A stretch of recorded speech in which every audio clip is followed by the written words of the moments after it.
कलीमा तुझे और क्या चाहिए,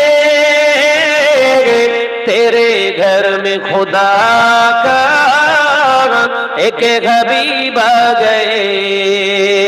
ए कलीमा तुझे और क्या चाहिए,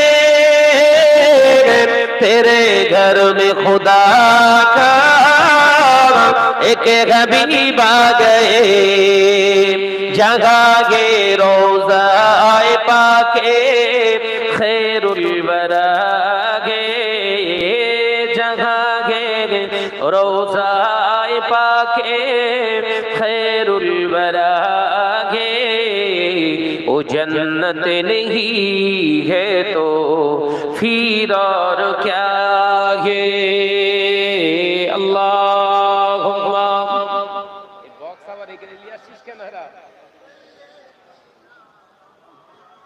বক্স এদিক দিলি কেন?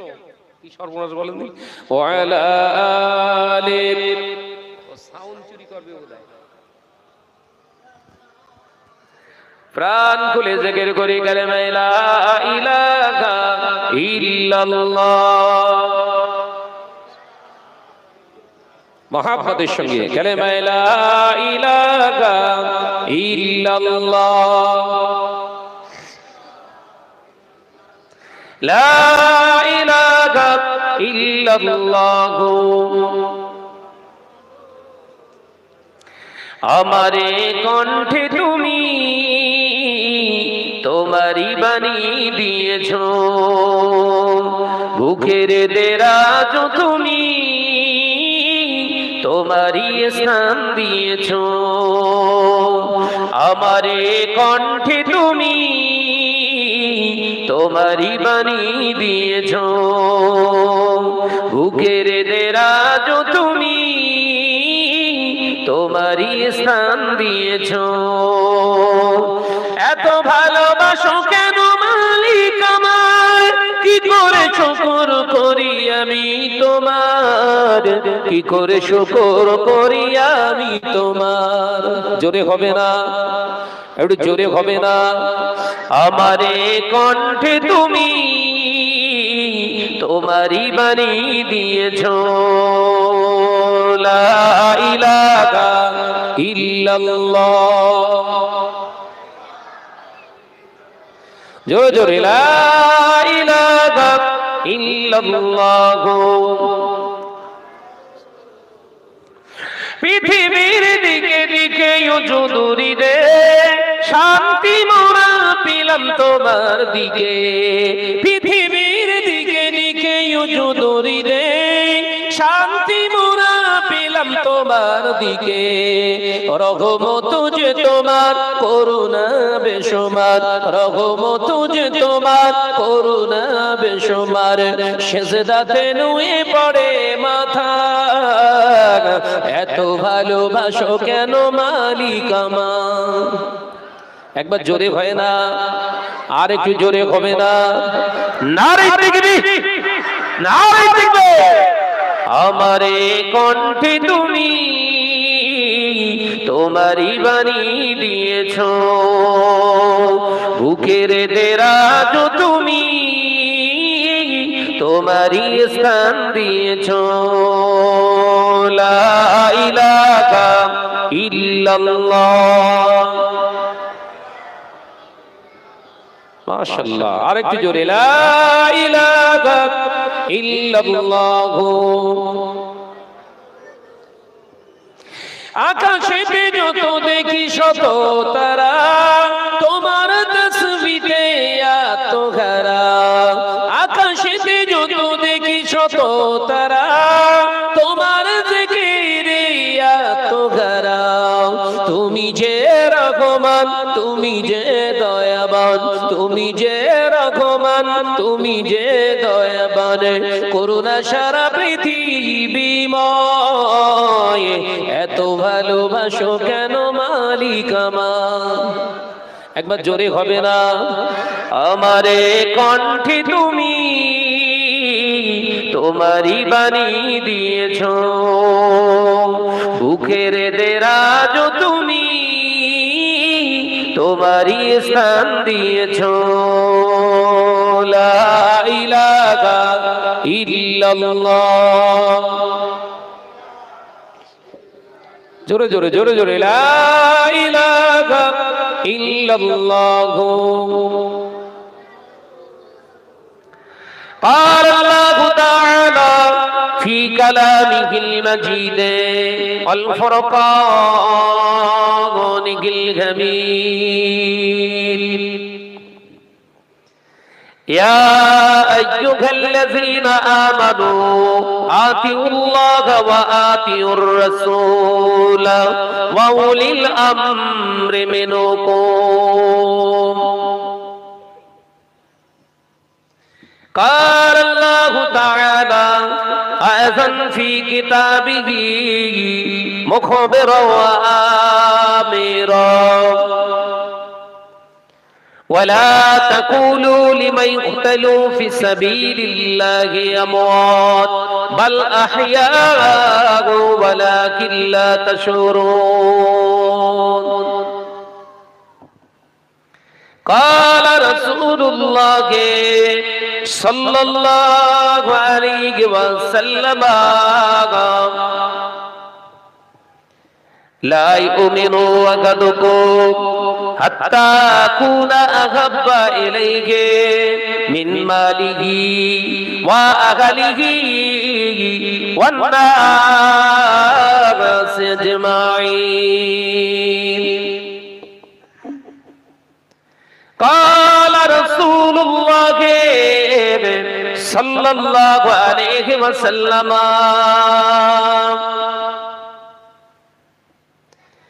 الرجل لا يدخل الجنة قط أو كما قال عليه السلام حاضران مجلس দিনদার নেককার আল্লাহওয়ালা পরহেজগার মুমিন মুসলমান ভাই ও বাবাজিরা দেওপুকুর গ্রামে রহমতের সামিয়ানার নিচে বসে থাকা সামিঈন হযরত পর্দানাশিনা আমার স্নেহা গর্ভধারিণী জনম দুঃখিনী ধার্মিকা মা ও বোনেরা দীর্ঘক্ষণ ধরে কোরআন হাদিস থেকে অমীয় বাণী আপনাদের কাছে পরিবেশন করেছেন স্নেহ প্রতিম জনাব হযরত মাওলানা সাহেব। আমি গুনাহগার মোহাম্মদ শাহনওয়াজ আপনাদের দেওপুকুর গ্রামে বোধহয় প্রথম নাকি প্রথম তো মোড়ের মাথায় একবার হয়েছিল না সেরকম মনে পড়ছে জানো হ্যাঁ ওই তিন রাস্তার মোড়ের ওইখানটায় যাক আল্লাহর শুকর আমি গুনাহগার মোহাম্মদ শাহনওয়াজ আল্লাহ পাকের খাস রহমত দয়া আপনাদের এই গ্রামে আসতে পেরেছি যে আল্লাহ পাকের দয়াতে আজকে এক জায়গায় আমরা সম্মিলিতভাবে বসতে পেরেছি সেই মহান স্রষ্টা রব্বুল আলামিনের দরবারে কালিমাতুশ শুকর আদায় করে একবার পড়ি আলহামদুলিল্লাহ জোরে বলে আওয়াজ দেন সালাতু সালাম জানাই বিশ্ব নবীর দরবারে যে নবী সৃষ্টি না হলে আমার আল্লাহ কুল কায়নাতকে সৃষ্টি করতেন না জোরে বলুন সুবহানাল্লাহ সে নবীর প্রতি জানাই দরুদ ও সালাম উচ্চ আওয়াজে পড়ি সাল্লাল্লাহু তাআলা আলাইহি ওয়াসাল্লাম। দীর্ঘক্ষণ ধরে আলেম উলামা হাফেজে কোরআন ইমাম সাহেব একের পর এক কোরআন হাদিস থেকে আপনাদের কাছে আলোচনা রেখেছেন। এই আলোচনার বৈঠক এই রকম একটা মজলিস এই রকম একটা মুজমা মুসলমানদের কিয়ামত পর্যন্ত জারি রাখতে হবে।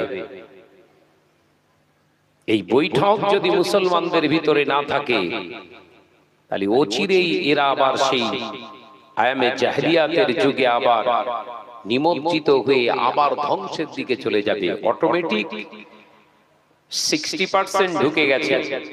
এই বক্সটা কেন এদিক ঘুরিয়ে দিলে? এ মাইকম্যান ভাই, মানে আমি অজ করে আমাকেই শোনাবে, কি সমস্যা? এই বক্স এদিক দিলি কেন রে ভাই? ও ওই দিক দে, কানে লাগছে আমার। বাবাজি আমার,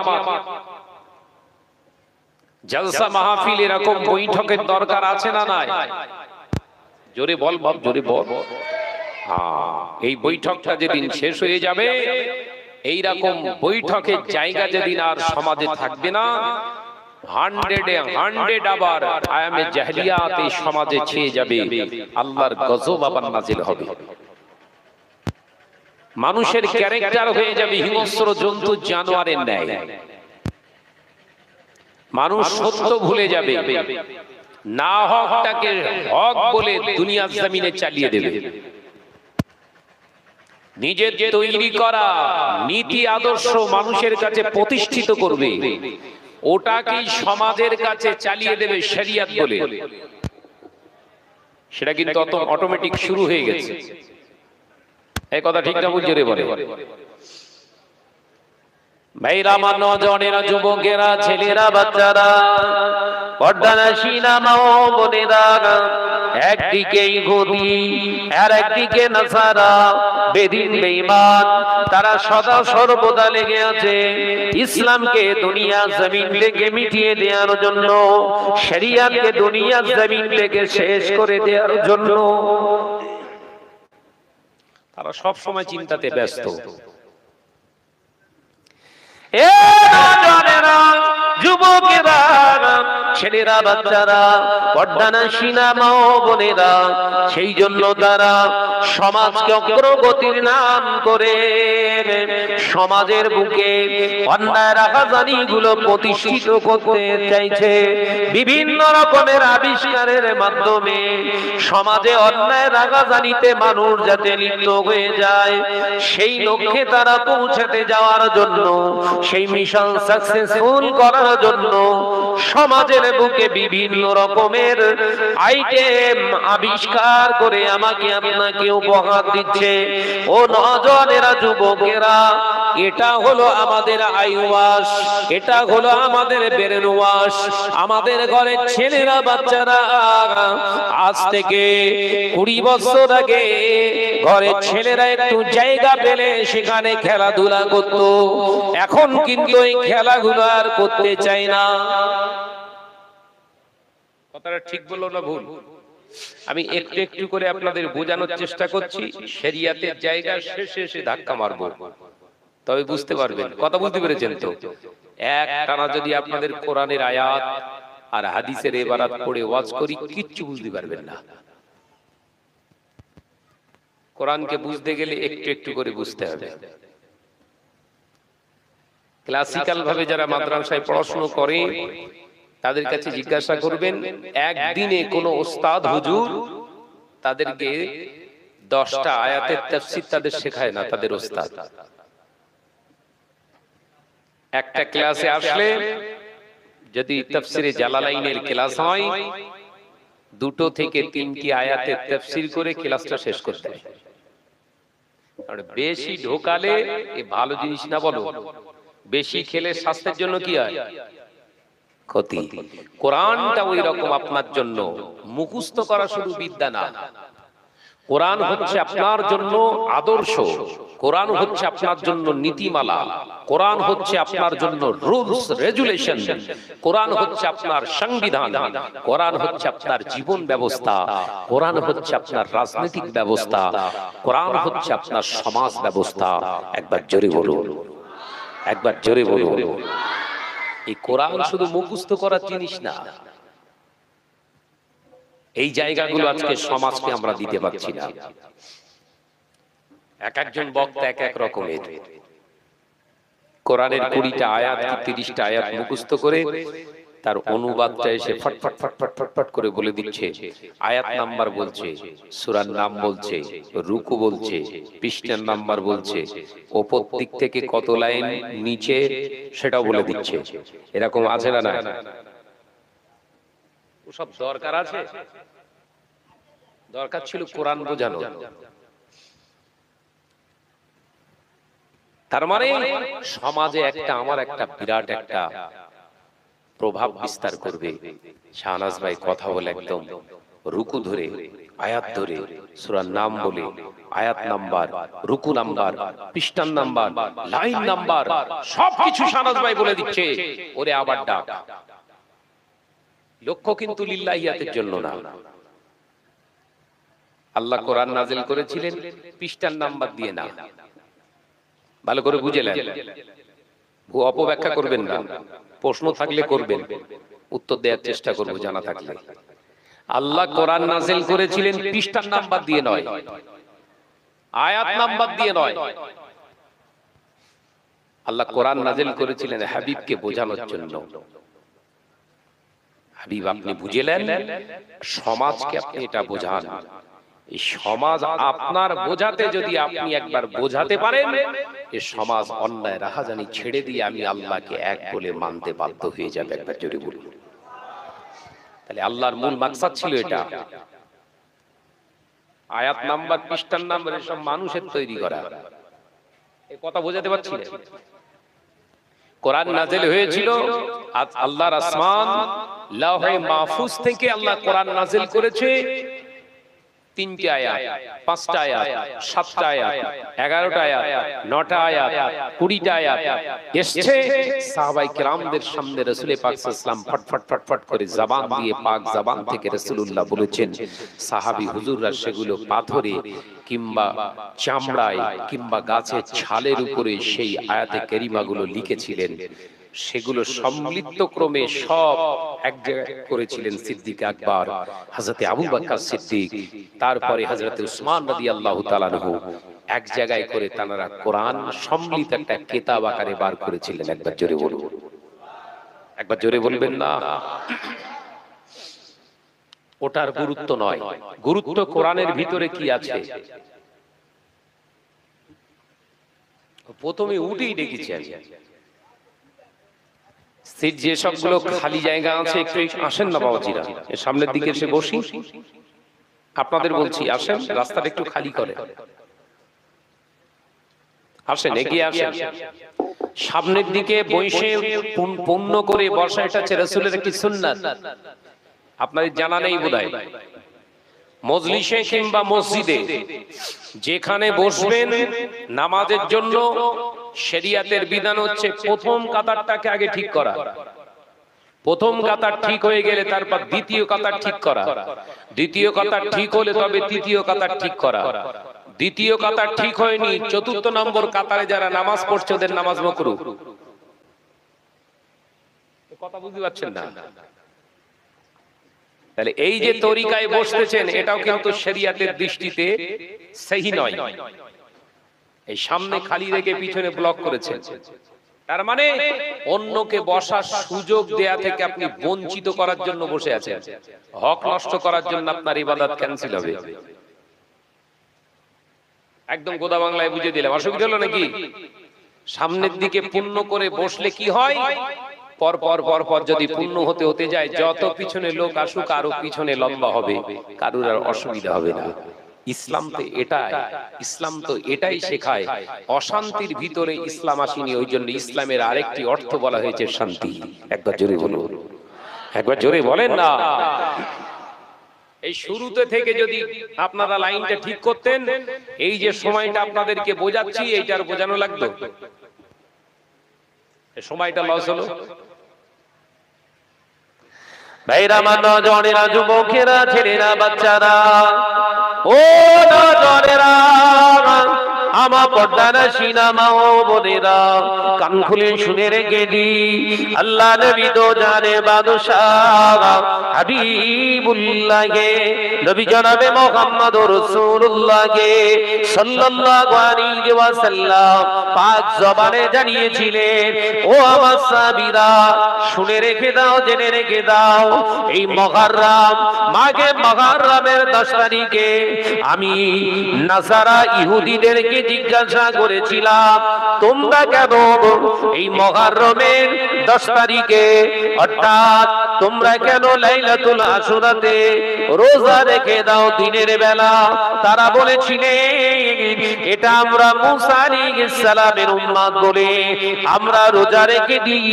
আল্লাহ নবী বলেছিলেন, না না না, আমি নবী মুহাম্মদ রাসূলুল্লাহকে সাল্লাল্লাহু আলাইহি ওয়াসাল্লাম তোমাদেরকে শিখিয়ে দিয়ে গেলাম, তাশাব্বাহুল ইয়াহুদ ওয়ান নাসারা লা ইয়াজুজু, ইহুদি নাসারাদের তাশাব্বাহ অনুকরণ করা তোমাদের জন্য জায়েজ নয়। আমি নবী জানিয়ে দিলাম, আমি নবী জানিয়ে দিলাম, মান তাশাব্বাহা বিকওমিন ফাহুয়া মিনহুম। কিয়ামতের দিনে দুনিয়া জিন্দেগিতে তোমরা যাদের অনুসরণ করে তোমরা জীবন যাপন করবে, ময়দানের মাহশারে তোমাদের সঙ্গে তাদের হাসর নসিবি হয়ে যাবে। ও আমার সাহাবীরা, আমি নবী জানিয়ে দিলাম, এই লাইলাতুল আশুরার রাতে তোমরা ইবাদত করবে, আর দিনের বেলাতে রোজা রাখবে। পারলে 9 দিনে 9 তারিখে একটি রোজা, 10 তারিখে একটি, না পারলে 10 তারিখে একটা, 11 তারিখে আর একটা রোজা, দুটো রোজা রাখা আমার উম্মতের জন্য সুন্নত করে গেলাম। একবার জোরে বলো, আরেকটু জোরে বলে। মুসলমানদের একটা রোজা রাখা যাবে না। মহরমের রোজা কটা? বলো বলো। দুটো। এই মহরম উদযাপন করা আজকে মুসলমানদের একটা ট্র্যাডিশনাল হয়ে পড়েছে। বিভিন্ন জায়গায় আপনাদের নির্দয় আল্লাহ নিয়ে যায়, বাংলার বিভিন্ন এলাকায় জলসায় যেতে হয়। বিশেষত এই মহরমের রাতটা আমি হাওড়া জেলায় বেশি থাকি। ওরা একদম রিজার্ভ করে রেখে দিয়েছে, কথা বুঝতে পেরেছেন? দুটো জলসা করতে হয়।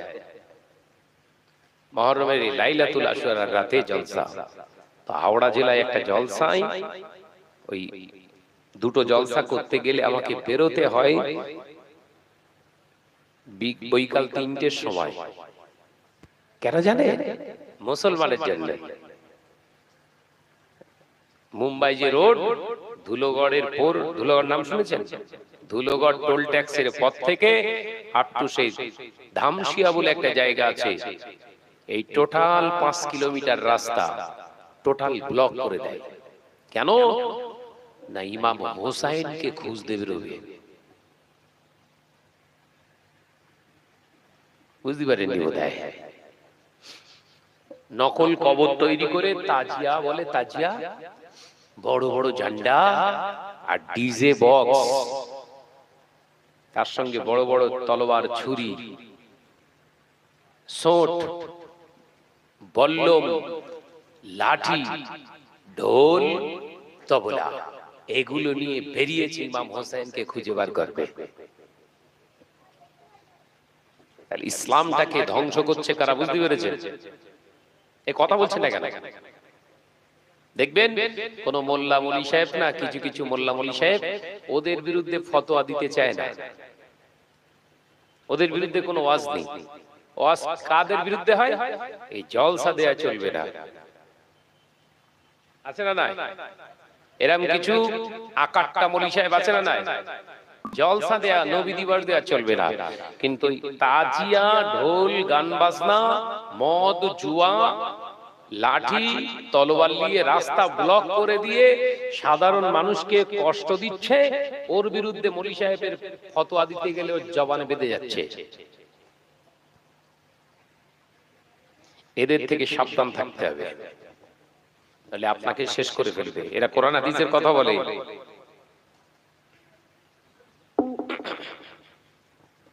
এদের মাথায় টুপি থাকে, এরা পাগড়িও সময় সময় পরে, এরা হাঁটুর নিচেও জুব্বা পরিধান করে কিংবা পিরান পরে, জামা পরে, এরা সুন্দর সুন্দর আতর মাখে, এরা কোরআন হাদিসের কথা বলে। ও নওজওয়ানেরা, যুবকেরা, ছেলেরা, বাচ্চারা, পর্দানশীনা মা ও বোনেরা, যেমন মাথায় পাগড়ি বেঁধেছিল কুফাবাসী, মাথায় পাগড়ি, মাথায় টুপি, বড় জুব্বা পরিধান করেছিলেন, হাতে তলোয়ার নিয়ে হযরতে সাইয়েদেনা ইমাম হোসেনকে এবং তার শহীদ সমস্ত সাথী সঙ্গীদেরকে শহীদ করে দিয়েছিলেন। এই রকম একজন ভেকদারি, টুপিওয়ালা, দাড়িওয়ালা, জুব্বাওয়ালা, কোরআন বান্নেওয়ালা, রাসূলুল্লাহর প্রেমিক হওয়ার নামধারী মুসলমান, এই নামধারী মুসলমানদের দ্বারা ইমাম হোসেন কিন্তু শহীদ হয়েছিলেন। ইসলামকে ধ্বংস করে কারা? ইহুদি নাসারারা। তারা ব্লুপ্রিন্ট তৈরি করে, ধ্বংস করতে তারা পারবে না। তারা জানে ইসলামকে ধ্বংস করা যাবে না। যদি ধ্বংস করা সম্ভব হতো, মুহাম্মদ সাল্লাল্লাহু আলাইহি ওয়াসাল্লাম যখন একা ছিলেন তখনই মেরে দিয়ে শেষ করে দেওয়া যেত। এই কথা বুঝতে পারছেন না? আল্লাহ রাসূল যখন মক্কা জমিনে একা, তখন ইচ্ছা করলে উমাইয়া ইবনে খালদ অথবা শাইবা, আবু লাহাব, আবু জাহেল, এরা সব প্যাক্ট হয়ে একটা মানুষকে মারবে। তো দেরি হবে? কথা বলছেন না কেন? মেরে দিতে পারতেন।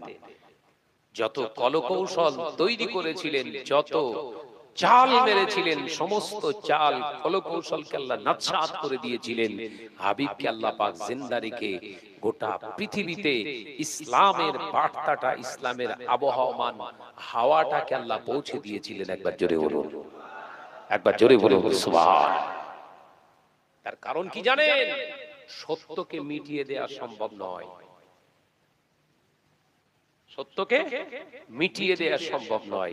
সত্য সদাই জীবিত থাকে, ও টিক টিক টিক টিক করে হলেও জ্বলবে।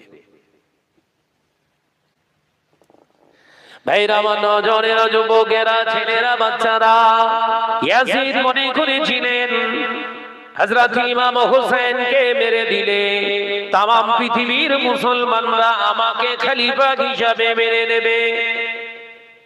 ইয়াজিদের এটাই চিন্তা ছিল। তো অনেকে আবার রাগ হয়, ইয়াজিদকে ফাসিক বললে না।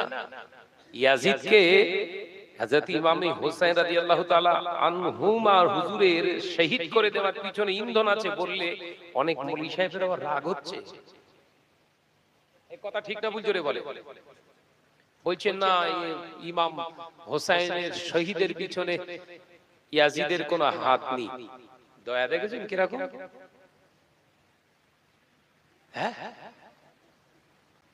বাংলাদেশের বর্ডারে, বর্ডার সিকিউরিটি, বিএসএফ যাকে বলা হয়, তাই তো নাকি? বিএসএফ রা পাহারা দিচ্ছে। ওই বিএসএফ এর সঙ্গে চুক্তি করে যারা গরু পাচার করছে, সোনা পাচার করছে, গাঁজা পাচার করছে, ধরা পড়লে এইটা সব থেকে বেশি অপমান সূচক জায়গা কার সব থেকে বেশি সেন্টিমেন্টে লাগবে? বিএসএফ এর।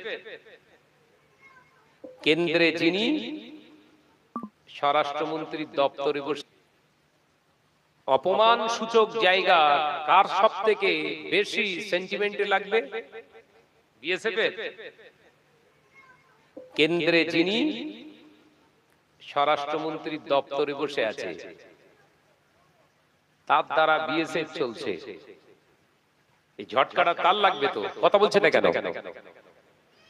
বিএসএফ যদি গরু পাচার করে, যদি ৫,০০০ টাকা পায়, ওই ৫,০০০ টাকার একটা হিস্সা হলেও ১,০০০ টাকাও কেন্দ্রে পৌঁছে দিতে হবে। তার মানে জড়িত। তো এই কথা বোঝাতে পারছি না, জড়িত তো। তাই ওবাইদুল্লাহ ইবনে জিয়াদকে পাঠিয়েছিল কে? ইয়াজিদ তো না নিজে নিজে এসেছিল? ইয়াজিদ বাহিনী পাঠিয়েছিলেন ওবাইদুল্লাহ ইবনে জিয়াদের নেতৃত্বে, নিজে পাঠিয়েছিল। তো যাও মদিনা জমিন থেকে সাইয়েদনা হযরত ইমামে হোসেন আর তার সঙ্গভঙ্গ যারা আছে তাদের কুফার প্রবেশ করতে দিও না। তোমরা এক কাজ করো, তোমরা ওই ফুরাত নদীর পাশে তাদেরকে অ্যাটাক করে দাও, তাদেরকে আটকে দাও। খবরদার যেন এখানে না পৌঁছায়। এখানে যদি পৌঁছে যায় ইতিহাস চেঞ্জ হয়ে যাবে, আমার রাজত্ব শেষ হয়ে যাবে। তাই তোমাদেরকে বলছি, তোমরা অবশ্যই ওখানে তোমরা প্রতিহত করো। কোন মতেই যেন আমার কাছে ইমাম হোসেন না আসে। এই আটকে দেওয়ার কথা তো কার? ইয়াজিদের। তো এই মৌলভী সাহেবের এত জ্বলছে কেন? সাবধান থাকেন। এখন ওই ইমামের বেশে বলো, ইহুদি বলো, নামাজ পড়াচ্ছে কিছু কিছু এলাকায়, আপনারা জানেন না। হ্যাঁ, বিশ্বাস হচ্ছে না? এই বাংলাদেশে কিছুদিন আগে ধরা পড়েছে, বছর দেড়েক হয়তো হবে। 7 বছর ইমামতি করেছে। 7 বছর ইমামতি করার পরে তারপরে এলাকার আলেমরা পরীক্ষা নিরীক্ষা করে জানতে পারলো আসলে ইমাম সাহেব একজন ইহুদি। লাস্টে যখন উত্তম মধ্যম দিল তখন স্বীকারোক্তি দিচ্ছে, হ্যাঁ আমি একজন ইহুদি, আমি একজন ইহুদি আলেম, এসেছিলাম মুসলমানদের ভিতরে ঝগড়া লাগানোর জন্য, শরিয়াতের মসলা মসাইল উল্টো পাল্টা না বলে ক্যাচাল লাগাবো, মসজিদে শুধু মারপিট হবে। এটাই ছিল আমাদের মিশন। এলাকা এলাকা না এরকম চলছে না, চলে না, কথা বলছে না কেন? আজ থেকে 50 বছর আগে, 40 বছর আগে মুরব্বীরা বলেন গ্রামে কোন রকম অশান্তি ছিল? মসজিদের ভিতরে দলাদলি ছিল? ছিল? এখন কি বলছে? ও দাদা হুজুরটা তো ছাড়, আমরা হুজুর আমাদের ধর। কথা বলছে না কেন?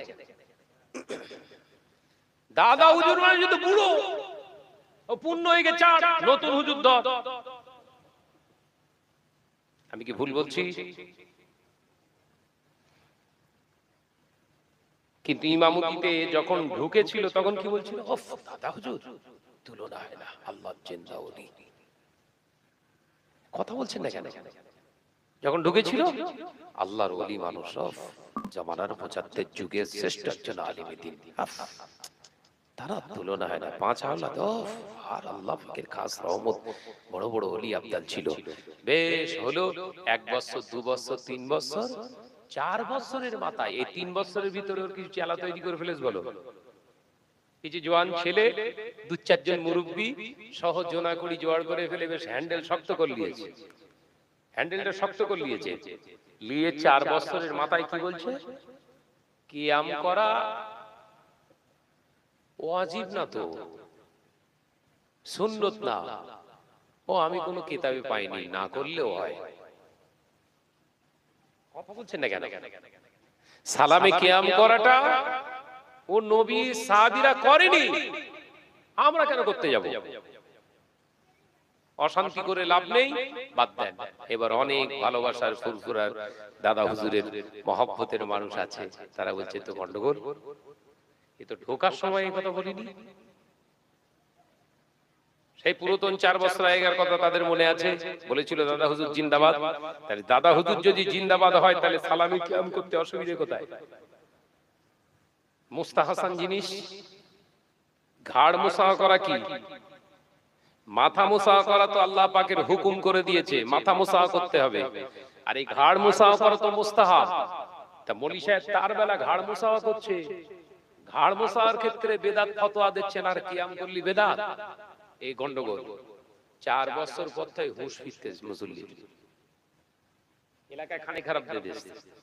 ব্যাস একটা মসজিদে 500 লোক নামাজ পড়তো, এখন 3টে ভাগ হয়ে গেছে। এই কথা বলছে না কেন? এইভাবে মুসলিম সমাজ শেষ হয়ে যাচ্ছে, তাই সাবধান হন ভাইরা, আমার নজনেরা, যুবকেরা, ছেলেরা, বাচ্চারা, পর্দানাশীরা, মা ও বোনেরা, আলোচনা বুঝুন। আমি আপনাদেরকে বোঝাতে চাইলাম আল্লাহ নবী তো জানে বাদশাহ হাবিবুল্লাহকে, নবী জনাবে মুহাম্মদুর রাসূলুল্লাহকে সাল্লাল্লাহু আলাইহি ওয়াসাল্লাম নবী আমার রাখতে জিগা হযরত ইমামে হাসান, হযরত ইমামে হুসাইন রাদিয়াল্লাহু তাআলা আনহুমাকে এতই মহব্বত করতেন। মদিনার মসজিদে নবী শরীফে 1 তারিখে আল্লাহ নবী 2 ভাইকে, 2 নাতিনকে নিজের কোলেতে বসিয়ে সাহাবায়ে কেরামদের বলেছিলেন, ও আমার সাহাবীরা, তোমরা কি জানো আমার এই 2 নানা ভাই হলো আমার, আমি হলাম এদের, এদেরকে যারা কষ্ট দেবে সে আমি রাসূলুল্লাহ সঙ্গে রাসূলুল্লাহকে কষ্ট দেবে, এরা এদেরকে যারা অপমান করবে আমি নবী মুহাম্মদুর রাসূলুল্লাহকে অপমান করবে। ও আমার সাহাবীরা, আমার ইমাম হাসান, ইমাম হোসেনকে যারা মহব্বত করলো আমি নবী মুহাম্মদুর রাসূলুল্লাহকে সাল্লাল্লাহু আলাইহি ওয়াসাল্লামকে সে মহব্বত করলো।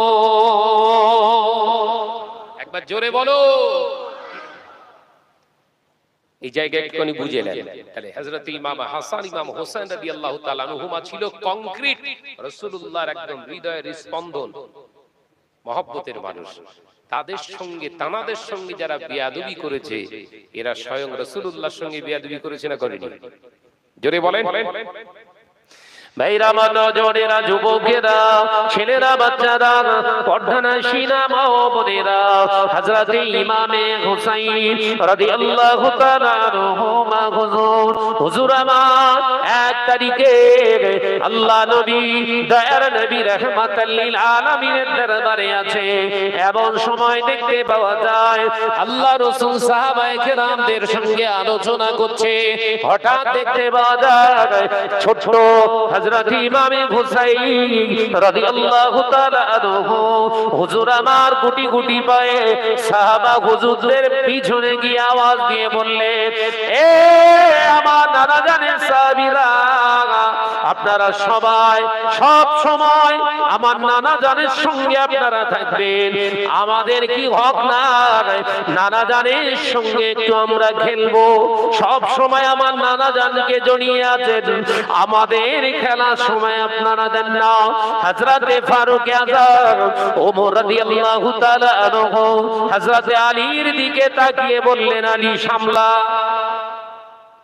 ওমর খুব রাগী মানুষ।